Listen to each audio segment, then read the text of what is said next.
رسول مکرم شفیع معظم صلی اللہ علیہ وآلہ وسلم نے ارشاد فرمایا، اصحابی کا نجوم بِأَيِّهِمْ اقتدیتم اہتدیتم، میرے صحابہ جو ہیں وہ ستاروں کی مانند ہیں، تم ان میں سے جس کی بھی اتباع کرو گے ہدایت پا جاؤ گے۔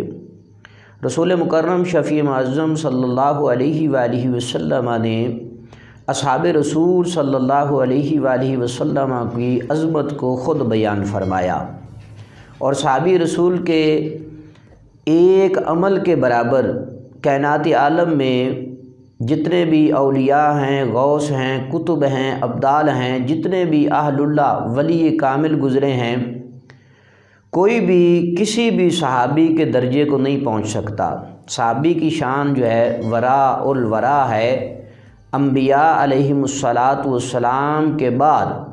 حضور کے پیارے اصحاب کا مقام اور مرتبہ ہے۔ رسول مکرم شفیع معظم صلی اللہ علیہ وآلہ وسلم نے ارشاد فرمایا کہ جو بھی جس بندے کو بھی تم دیکھو، اذا رأیتم، جب تم کسی کو دیکھو، الذین یسبون اصحابی، جو میرے صحابہ کو گالی دے رہا ہو، فقولوا، تم کہو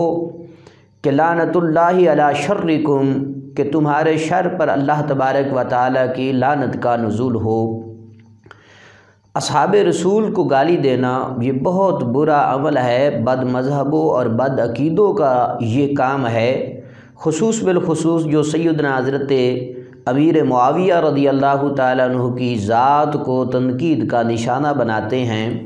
اور حضرت امیر معاویہ رضی اللہ تعالیٰ عنہ کی شان کو کم کرنے کی کوشش کرتے ہیں، ان کی شان میں گستاخیاں کرنے کی لوگ کوشش کرتے ہیں، حالانکہ وہ میرے آقا نور مجسم شفیع معظم صلی اللہ علیہ وآلہ وسلم کے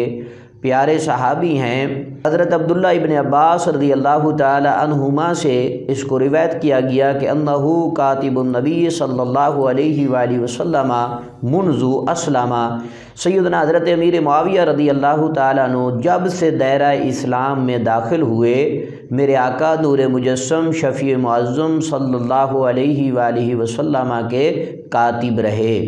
یہ مقام اور مرتبہ ہے جو میرے آقا علیہ السلام نے حضرت امیر معاویہ رضی اللہ تعالی عنہ کو عطا فرمایا، اور اس منصب پہ انہیں فیض یاب فرمایا۔ وہ حضور علیہ السلام کے بتائی ہوئی باتوں کو وہ لکھا کرتے تھے، کیونکہ آقا علیہ السلام کے وہ کاتب تھے، اور کاتب وحی آپ کا جو ہے آپ کو خطاب دیا گیا، آپ کو کاتب وحی کہہ کر پکارا جاتا ہے۔ اور صرف یہی نہیں، حضور نور مجسم شفیع معظم صلی اللہ علیہ وآلہ وسلم نے جو فضیلت اور عظمت سیدنا حضرت امیر معاویہ رضی اللہ تعالیٰ عنہ کو عطا فرمائی، کتابوں میں روز روشن کی طرح عیاں ہے۔ امام احمد بن حنبل نے نقل فرمایا، المعجم الکبیر طبرانی کے اندر، صحیح بخاری شریف، صحیح مسلم شریف، سنن الکبریٰ کے اندر، اور شرح معانی الاثار، سنن نسائی شریف، سنن ابو داود شریف، دیگر کتب کے اندر اس حدیث مبارکہ کا ذکر کیا گیا۔ حضرت عبداللہ ابن عباس رضی اللہ تعالی عنہما سے روایت ہے، فرماتے ہیں کہ حضرت معاویہ رضی اللہ تعالی عنہم نے مجھے اس بات کا ذکر کیا، میں نے ان سے یہ روایت جو ہے لی ہے۔ وہ فرماتے ہیں کہ قصرت الرسول اللہ صلی اللہ علیہ وآلہ وسلم بمشکس، حضرت امیر معاویہ رضی اللہ تعالیٰ عنہ فرماتے ہیں کہ ایک وقت وہ تھا کہ میں جب حضور علیہ السلام کے بال مبارک جو ہیں انہیں کینچی کے ساتھ میں نے کاٹا۔ یہ عظمت ہے، یہ شان ہے سیدنا حضرت امیر معاویہ رضی اللہ تعالیٰ عنہ کی، جو فضیلت میرے آقا علیہ السلام نے، جو منصب، جو مقام حضور علیہ السلام نے حضرت امیر معاویہ رضی اللہ تعالیٰ عنہ کو عطا فرمایا۔ اور عبد الرحمن بن ہرمز روایت کرتے ہیں کہ حضرت عباس بن عبداللہ بن عباس رضی اللہ تعالی عنہم جو ہیں، انہوں نے عبد الرحمن ابن الحکم ابنتہ، حضرت عبداللہ بن عباس رضی اللہ تعالی عنہما کے بیٹے عباس جو ہیں، انہوں نے اپنی بیٹی کا نکاح جو ہے عبد الرحمن بن حکم کے ساتھ کیا۔ وَأَنْكَحَهُ عبد الرحمن ابنتہ، اور جو عبد الرحمن بن حکم ہیں انہوں نے اپنی بیٹی کا نکاح جو ہے وہ حضرت عباس بن عبداللہ بن عباس رضی اللہ تعالی عنہم کے ساتھ کر دیا۔ وَكَانَ جَعَلَا صَدَاقًا، انہوں نے یہ نکاح اس شرط پر کیا کہ تم نے اپنی بیٹی کا نکاح مجھے دیا اور میں نے اپنی بیٹی کا نکاح دیا۔ مہر میں اس شرط پر ان کا مہر مقرر کیا گیا کہ ایک دوسرے کو رشتہ دینا، نکاح کروانا جو ہے اسی کو ان کے لیے مہر مقرر کیا گیا۔ تو اس بات کا علم جب سیدنا حضرت امیر معاویہ رضی اللہ تعالی عنہ کو ہوا، فَكَتَبَ مُعَاوِيَةُ إِلَى مروان، حضرت امیر معاویہ رضی اللہ تعالی عنہ نے مروان کو ایک مکتوب لکھا، يَأْمُرُهُ بِالتَّفْرِيقِ بَيْنَهُمَا، حضرت امیر معاویہ رضی اللہ تعالی عنہ نے اس میں لکھا کہ ان دونوں کے درمیان تفریق کر دی جائے، الگ کر دیا جائے، ان کو جدا کر دیا جائے۔ حضرت امیر معاویہ رضی اللہ تعالیٰ عنہ نے وقالا فی کتابہ، اپنے مکتوب کے اندر اس بات کا ذکر فرمایا کہ ھذا شغار الذی نہا عنہ رسول اللہ صلی اللہ علیہ وآلہ وسلم۔ حضرت امیر معاویہ بطور دلیل اس بات کا ذکر کرتے ہیں کہ میرے آقا علیہ الصلوۃ والسلام نے